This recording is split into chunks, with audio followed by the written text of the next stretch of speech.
This is a story about contingency contract. Before the characters, before the stories, before the skins and the altars, there is the game. The game that I just lost, by the way, you're welcome, but at its core, my enjoyment of Arknights comes from playing the game. And when it comes to playing the game, there is no other event that musters the same emotions, the same competition, the same drive as contingency contract. This is not just the story of my journey to Risk 27. This is the story of extreme copium and a stubborn determination to do what I thought was impossible. This is the story of the people who were there, a story of how contingency contract means so much more to me than just the game. This is the story of how I was getting spanked by Flametail for 5 fucking hours until the skin on my ass cheeks matched the color of her hair.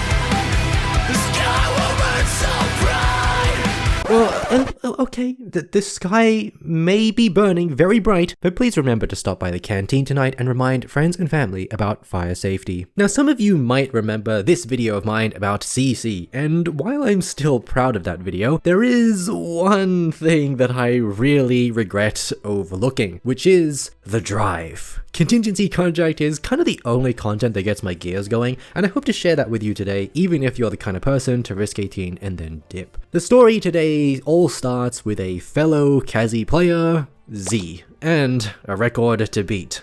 At the start of CC12, Z had a couple goals I was aware of. The CN record was Risk 21, so he was gonna go for Risk 20 first, then 21, and then see if 22 was possible. When I managed to get 21 with my Arknights on stream, I decided to go for Kazi 21 because I figured that the horse strat I came up with could be basically copied 1 for 1, and I was right, it did, but I guess this might have been a bit, overzealous of me, because Z, seeing what I had done, said fuck it and started work on Risk 22. Now, I'm sure most of you haven't seen CN's Kazi 21, but let's just say that it relies on a lot of dodging. Like, a lot of dodging. Z, as I'm told, recorded nearly 200 gigabytes of footage attempting 22, and he didn't succeed. RNG and school exams are a real pain sometimes. Rest in peace, Z. But during week 1, there was another person that had been grinding their ass off playing a different niche, Arknights, and that person was Tobo. I managed to catch Tobo after my Risk 21 Arknights stream, and somehow I managed to hop in at exactly the perfect moment where he finally achieved his Risk 25. But what I want to focus on here is what he said afterwards. 25. Now. 26. Let's do it. I initially had no plans going into CC12's second week, but seeing Z's determination, his resolve, seeing Tobo's competitive spirit, his just one more attitude, all of that lit this fire in me. I wanted to achieve something, not to prove anything to myself or to anyone else, but because I just wanted that feeling of triumph, that feeling of victory, that feeling of satisfaction. CN's Kazi record for week 2 was Risk 24, and I was gonna beat it. Risk 24 was really easy, as in I tried for 30 minutes kind of easy. So I decided to go for 25 a lot sooner than I had expected, and I had no idea how it was going to work. To just briefly sum up the stream where I attempted it, well, I mean, why don't I just show you?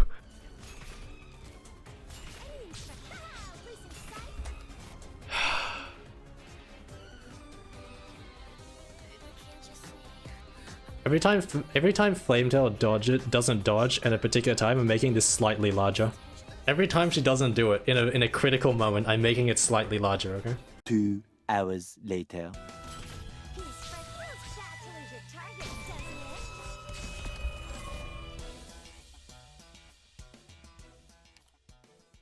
Fuck it. No. Yeah. This emote, by the way, is called Fail, because it's like Flametail with the middle cut out. There's actually a lot of them, like P and Yo, and my all-time favorite, Asia. Now, most of the time I spent on stream was a failure because of RNG, and honestly, a strategy that didn't really have any merit to it. RNG is such a pain in the ass for any niche player. I would know with how much Flametail was spanking me. If you're not aware, Flametail's entire kit is basically RNG. She's a small dodging squirrel that you can learn more about here. Unless she isn't a small dodging squirrel and dies every time. But I was a little bit disappointed that I wrapped up the stream that day without having actually achieved anything, just because I was getting unlucky. But in the coming hours, I found a second wind, so to say, because I had this beautiful moment, this beautiful realization, this moment of clarity that I think many niche players can probably relate to, where you suddenly see the really obvious solution that's been sitting in front of you this entire time. For me, it was, if Flametail is the problem, then why not just remove her from the equation entirely? Risk 25, done! With no RNG as well, except for a 50-50 proviso buff, and also featuring a Fartooth I borrowed from Rumby without his knowledge, because I went on to Goody's stream and I asked if he had a P5 Fartooth, and he was like, no. but then he was like, Wait, Rumby! Rumby! Rumby! He definitely has a fart at high pot. and apparently Rumby just has other people taking care of his account because he doesn't play the game anymore and has some kind of sunk cost fallacy, but then one of those people that takes care of his account happened to be there. Thanks, Kazi, you can remove me now. But I thought I was done with CC at this point. I had beaten the CN record, and the prospect of going any higher seemed really grim. Every contract just ruined my strategy completely, which was already extremely tight, and I was using pretty much everything I had at my disposal, save for the copium flametail dodges, that is. I was done with CC as far as I was concerned. I felt exhausted, satisfied, and to me, all that was really left was just the dailies, buying stuff in the shop, and then waiting for Lone Trail. Then, I wake up the next morning to this message. JW Fire Dragon is horse-powered, the other EN horse guy that I've mentioned in previous videos, and apparently, he was fucking dreaming about me, clearing Risk 19 Arknights with the Super Vendetta tag and 5 ops. Now, I have no fucking idea why he was dreaming about me, but when I saw this, the gears in my head started turning again. It was that fire in my soul that was getting reignited, and then I spent the rest of the day trying to figure it out with him.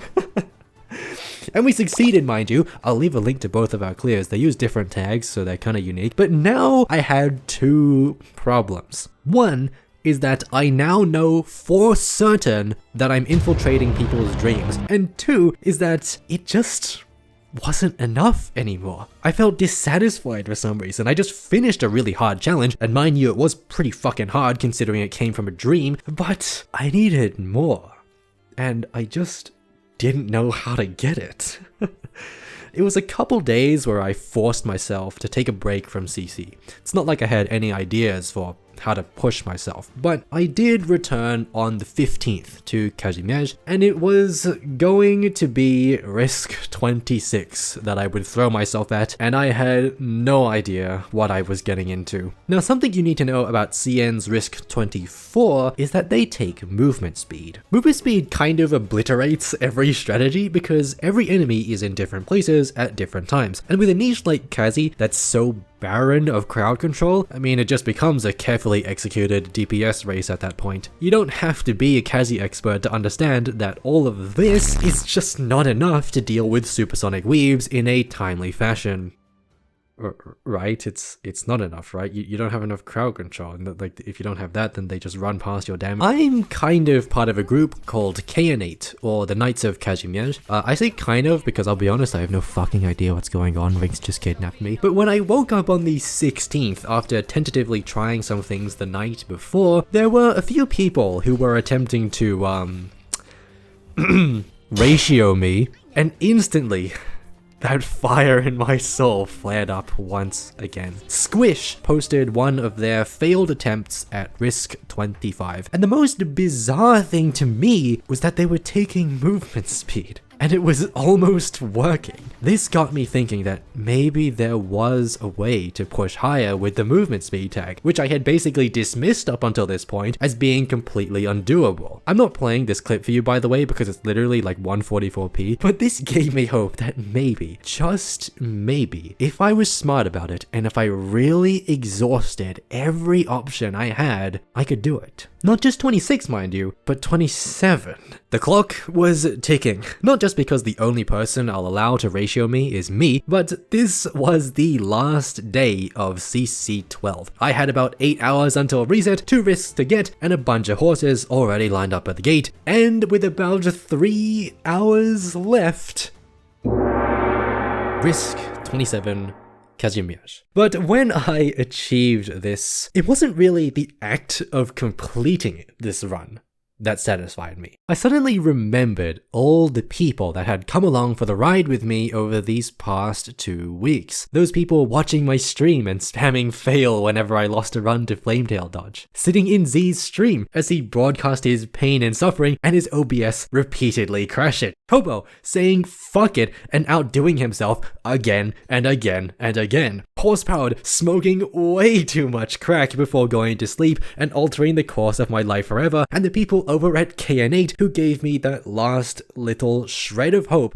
that maybe the impossible was just plausible. Contingency Contract might be that game mode for the freaks, for the people who have way too much time on their hands, that take themselves maybe a little bit too seriously at times. But to me, Contingency Contract is not just about the game, it's not about the records, it's not about the skill. Contingency Contract is literally the friends we made along the way. It is the challenge. It is the suffering, the brilliant ideas, the solutions, the one-up reduction, the copium, the satisfaction, the puzzles, the podgating, the frame-perfect timings, forgetting to bring your support unit, and going for just one more. When I look back on CC, I'm not gonna remember the records, I'm not gonna remember the self-imposed challenges, I'm not gonna remember the timings in every map and the skill rotations and the DP costs. I'm gonna remember pulling my hair out with Xyrathan for 3 hours trying to figure out why Manfred's spawn was so bullshit. I'm gonna remember that time Horsepowered appeared in my stream for the first time and actually having another horse-minded individual to talk to. I'm gonna remember the people spamming the fails and having a laugh at my own misfortunes. I'm gonna remember that moment when my friends taste such a sweet victory. I'm gonna remember the excitement, the pain, the satisfaction. I'm sorry if you never got to experience that. And I'm sad to see Contingency Contract leave, because more than anything, it was fertile ground where for 2 weeks we just play Arknights. I don't care if you think CC is a horrible game mode. I don't care if you think we're all just wasting our time. I don't care if you think we're all addicted to this game. Arknights will never be the same without Contingency Contract. This era of Arknights is over, and if CC has taught me anything, it's to always look beyond to that next challenge.